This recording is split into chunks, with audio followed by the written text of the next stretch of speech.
He's going to be in a lot of trouble. Tasteless, the Banelings are out on the creep. Oh my God. Man. Oh, Burrow is done, and there they go. Totally sick, Tasteless. Beautiful. He's attempting to push forward here, hoping that in fact he can just overrun the ramp since the Hydras do deal so much damage. Yeah, he has two Oh infestors my as God. well. This is going to be wild. If he can get the Hydras, that's all he needs to do. Just blow those up. Oh my God. There are so many Baneling landmines right now, Tasteless. Oh! Oh! Absolutely sick. And the Mutas will clean up everything else. I got the sickest nerd chills right now, God, Tasteless. I got absolutely beautiful. And some amazing play. Hey guys, this is Black Dragon. Today we're going to be looking at some really solid Protoss play from HelloKitty. He'll be playing none other than EGIdra. No pushover by any means. HelloKitty is currently a top 10 Grandmaster in the North American server, so he is actually rated higher than Idra. So we'll have to see how this game plays out for sure.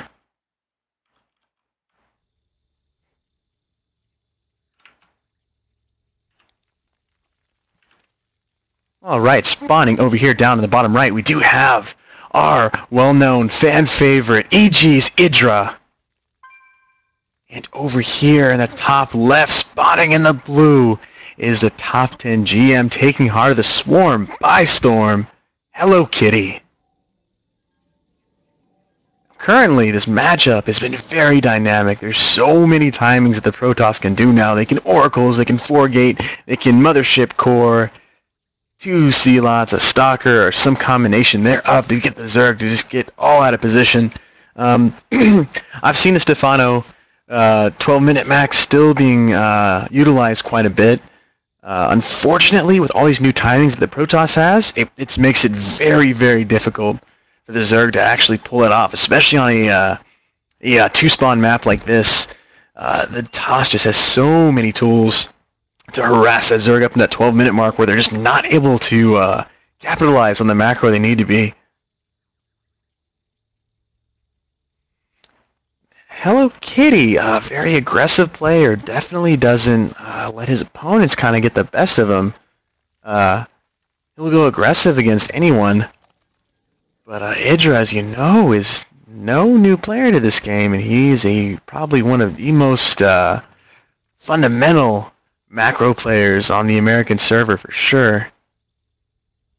And we do have the potential pylon block going up. Nope, it's going to scout back up. I want to check on that spawning pool timing. Have to make sure, and he knows it's there. He just wants to check on that expansion timing. Going to go ahead and block away. Got to block that natural. And the poor drone trying to find its home. Ever cock blocked, and oh, just get it down. Very nice micro maneuver by Idra. Not sure if that was intentional by Kitty, but he is able to just drop the hatch outright. We'll be following this up with some lings to block any sort of cannon rush or something like that. That's very common to punish Zerg players who won't drop their spawning pool. Over here, we do have the nice scout going out by Idra, able to see everything that's going on. We did have a Forge, then Nexus, now Gateway. Very safe, standard play to block any sort of any Ling Rush or 7 pull. Very standard openings by both players. Now, what you gotta love about Idra is just how cool and collective he is, even under tons of pressure. He'll always hit those macro benchmarks. His problem seems to be late game unit control, as well as I guess, I don't know, I'd call it one-dimensional.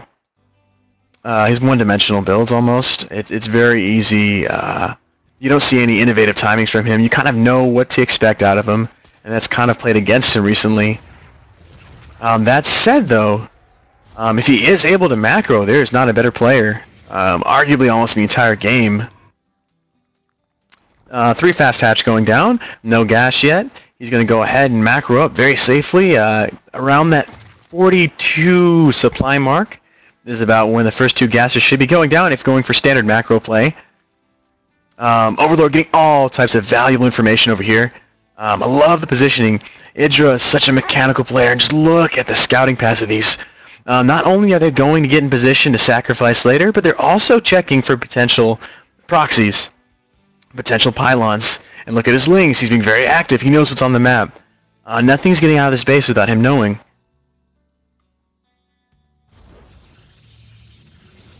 We do have a Stargate dropping for Kitty. And that Sky Toss is so valuable, so viable, almost unbeatable in some circumstances. But it is vulnerable to a lot of early pushes. I do like the move, though, by Kitty, because you know EGIdra is a very, not safe, but macro player, and he's going to be building that late-game army. He's not going to be doing any sort of cheesy roach push or anything like that. So it is a good play because it's gonna play to that late game, depending on how he builds his composition.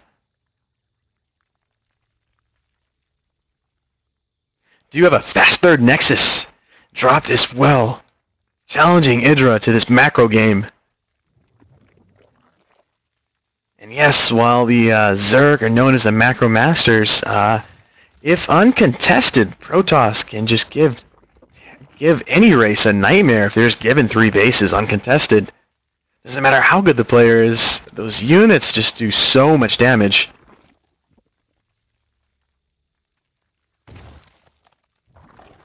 Do you have 6 lings? Gas going down, back and forth. Upgrade started. Layer tech. Ling speed. +1. Looking to be moving into that roach composition. He will probably go ahead and drop a Hydralisk then because, EGIdra being the good player that he is smart enough to just sacrifice that Overlord when he doesn't know what's going on to kind of see what exactly his opponent's up to. Now, what is interesting is he doesn't see the third, so he thinks this is 3-2 play. He thinks he has a lead, when in fact, he's going to start falling perpetually behind. He hasn't taken his base. He's sporing up. He's getting ready for some type of harassment. It's not coming, though. This Stargate play is going to be used more defensively because he's got his third base already up. Really good play. Because right now, this almost can't be punished anymore. He's got to move now. And he doesn't even have any idea that it's up. Now, finally, you've got a lane going up because they're just kind of like, hey, what's going on? I don't really see any units in that base, and something's off here. And confirming his suspicions, there's the third, already up, cannon down, 2 gateways to follow up with it, almost full saturation on the minerals. And he's going now. No link speed, just finished. Gonna try to do some damage.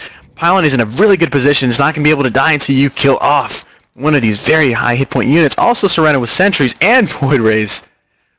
Look how mechanically strong that is. Look at these building placements.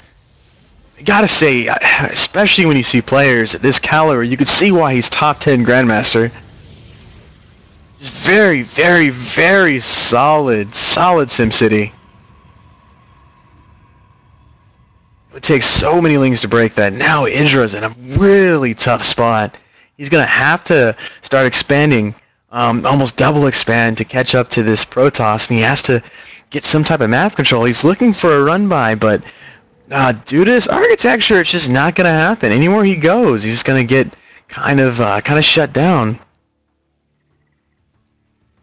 He may have an opening here in the natural, but runs in, loses some lings. All right, he's got to play for Hive Tech. I've got to think that. That or he's got to crush this initial push. Has to get some Hydralisk Roach composition out. And Hydralisk with a new speed upgrade are so viable, especially against Protoss, because you can now engage and disengage without losing your entire army of Hydras. It's going to be really important. Unfortunately, though, Thermal Lance started, 2 Colossus coming out at the same time, Chrono Boost, Void Raids as well. You almost got your classic Death Ball going on here, Sentry Heavy as well. And he's taking advantage of that because of the third base, because of the fast third base. He can now go extremely gas-heavy army. What does that mean? That means he's going to have positioning. He's going to be able to correct any mistakes he makes with those force fields. If he gets some good ones off, it's going to be really tough for EGIdra to trade effectively.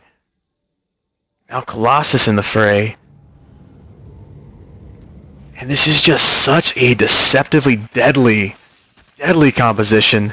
So gas heavy, but Zerg has almost no way to damage it. The Colossus outranged the Hydralisk, which are only going to be hitting the Stalkers. The Lings can't get us around with the Zealots and the Zealots. I don't even know what that was. But the Zealots and the Sentries are going to make it almost impossible to get any surround. So how's the DPS going out to his high DPS units? His Void Rays and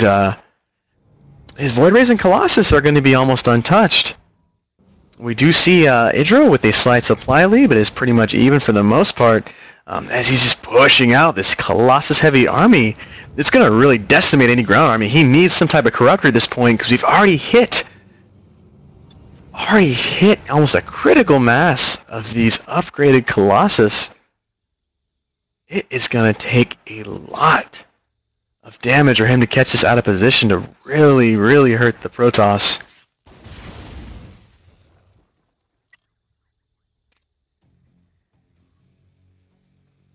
And we do have EGIdra swinging around the back. Has no idea where the army is. He's going to maybe have to turn around. And we do see, he sees him on the creep. He's going to go ahead and push towards the third. Starting 30 Lings, 4 Corruptors. He's going to go for the all-out base trade. And those Hydralisks doing tons of damage. He's going to have to be really careful here. Mass recall coming in, though. 2 gateways down. Go over to units lost. About even. Not good losing your infrastructure, but that mothership core... TOS able to be a little aggressive there when normally that'd almost force a base trade. There we go. Hydralisk falling down pretty quickly. Units traded back and forth. Ling's doing practically nothing. Blink Stalkers. Blink has done as well. All that early gas is paying off. Huge dividends. Corruptors coming in, though, sniping those Colossus. Void Rays are there, though, uncontested, are going to rip apart these Corruptors. They do bonus damage versus armored. And EGIdra is pushed back in a terrible position. We do have the army split up here, though. Void Rays need to get back in good position. Go ahead and snipe this expansion. EGIdra attempting to remax. Sound way too loud for my ears. Probably killing you as well. Or I'm just paranoid. Either way, all good.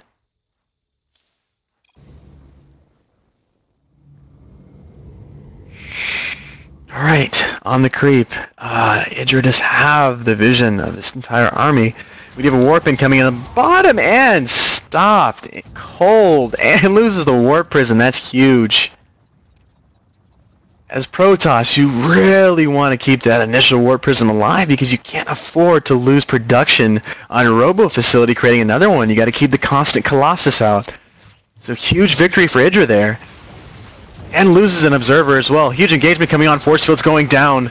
And we do have the nice surround coming on. All sides, all angles taking huge damage. Corruptors destroying the Colossus. Void Ray still alive, though, pushing back the Corruptor army. The difference in this battle is those Void Rays racking up kills, almost 30 among all of them put together. We do have Blink Stalkers, though, to clean up. Not a bad unit to finish with. Coming in, taking out tons of Hydralisk.